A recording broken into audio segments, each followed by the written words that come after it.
నేరాల నియంత్రణలో నిఘా నేత్రాలు ముఖ్య పాత్ర పోషిస్తాయని సీసీ కెమెరాల ఏర్పాటుతో కలిగే ప్రయోజనాలను ప్రజలకు వివరిస్తూ చైతన్యవంతం చేస్తామని రామగుండం పోలీస్ కమిషనర్ రేమా రాజేశ్వరి అన్నారు. మందమరి పోలీస్ స్టేషన్ సర్కిల్ కార్యాలయాన్ని ఆకస్మికంగా ఆమె తనిఖీ చేసి సిబ్బంది పనితీరును పర్యవేక్షించారు.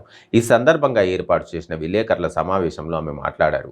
నేరాలను అరికట్టడంలో నిఘా నేత్రాలు ఎంతగానో దోహదపడతాయని, ప్రజలకు సీసీ కెమెరాలు ఏర్పాటుపై మరింత అవగాహన కల్పించే విధంగా కార్యాచరణతో ముందుకు సాగుతున్నామని పేర్కొన్నారు.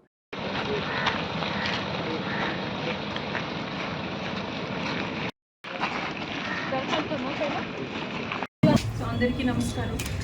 ఈ rotary press club Mandamarri local media సోదరులందరినీ కూడా కలవడానికి అవకాశం దొరికినది ఒక అదృష్టంగా భావిస్తున్నాను. మందమరికి నేను సిఐ ఆఫీస్ విజిట్ చేయడం అనేది మొదటిసారి. మనము ప్రతి సంవత్సరం మాన్యువల్ ఇన్స్పెక్షన్స్ అనేది చేస్తుంటాము. దానిలో కొన్ని మా పరిధిలో ఉన్నటువంటి కొన్ని పోలీస్ స్టేషన్స్ను సెలెక్ట్ చేసుకుని అక్కడ సిపి ఆధ్వర్యంలో మా ఒక బృందంతో పాటు మేము ఇన్స్పెక్షన్ చేస్తుంటాము. ఆ క్రమంలో ఈ గత 2 రోజుల నుంచి దేవాపూర్ పోలీస్ స్టేషన్ ఇన్స్పెక్షన్స్ జరిగినాయి. ఈరోజు నేను కూడా వెళ్ళి వచ్చాను. నాతో పాటు బెల్లంపల్లి ఏసీపీ సదయా గారు, సిఐ మందమరి మహేందర్ రెడ్డి, అక్కడ దేవాపూర్ ఎస్ఐ ఆంజనేయులు అందరూ కూడా పాల్గొన్నారు. చిన్న పోలీస్ స్టేషన్ అయినా కూడా ఓవరాల్ పోలీస్ స్టేషన్ మెయింటెనెన్స్ కానీ, case investigation, quality of investigation కానీ, తర్వాత ఆ ఏరియాలో ఉన్నటువంటి ప్రజలకి వాళ్ళు ఇచ్చినటువంటి స్పందనం, ముఖ్యంగా ట్రైబల్ బెల్ట్లో నివసిస్తున్నటువంటి లోకల్ ప్రజలు ఎవరైతే ఉన్నారో వాళ్ళకి అందుబాటులో ఉండి వాళ్ళకి తగినటువంటి ఒక సేవలు చేయడంలో మన అధికారులు చాలా బాగా చేస్తున్నారు. సో ఈ ఒక సందర్భంగా నేను ముఖ్యంగా దేవాపూర్ ఎస్ఐ టీమ్ పోలీస్ స్టేషన్లో పనిచేస్తున్నటువంటి మా సిబ్బందిలో అధికారులందరికీ కూడా నేను అభినందనలు తెలియజేస్తున్నాను.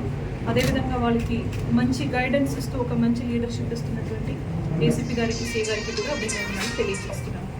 ఇంకా ఈరోజు ఇక్కడికి వచ్చాను కాబట్టి, ఇంకా మీడియా సోదరులందరూ కూడా ఉన్నారు కాబట్టి, కొన్ని మా ఒక పోలీస్ కమిషనరేట్ పరిధిలో మేము ఇప్పుడు చేపట్టినటువంటి కొన్ని కార్యక్రమాలు ఉన్నాయి. సైలెంట్గా ఉండమండి. రాబోయే ఈ ఎన్నికలు సంబంధించి కానీ, తర్వాత మనకి ఇప్పుడు పండుగ కాలం కూడా మనకు వెంటనే స్టార్ట్ అవుతుంది. సో దానికి సంబంధించిన కొన్ని విషయాలు కూడా చెప్తాను. అండ్ ఐ రిక్వెస్ట్ మీరు కూడా అది ప్రజలకి చేరుకున్నట్టు రాసుకోవాలన్నట్టు విజ్ఞప్తి. ముఖ్యంగా ఇప్పుడు పోలీస్ స్టేషన్ నేను 27th జనవరిలో నేను ఈ రామగుండం సిపిగా నేను ఇక్కడికి రావడం జరిగింది. గత 5 సంవత్సరం నుంచి మన తెలంగాణ రాష్ట్రంలో కమ్యూనిటీ సీసీటీవీ ప్రాజెక్ట్ అనేది చాలా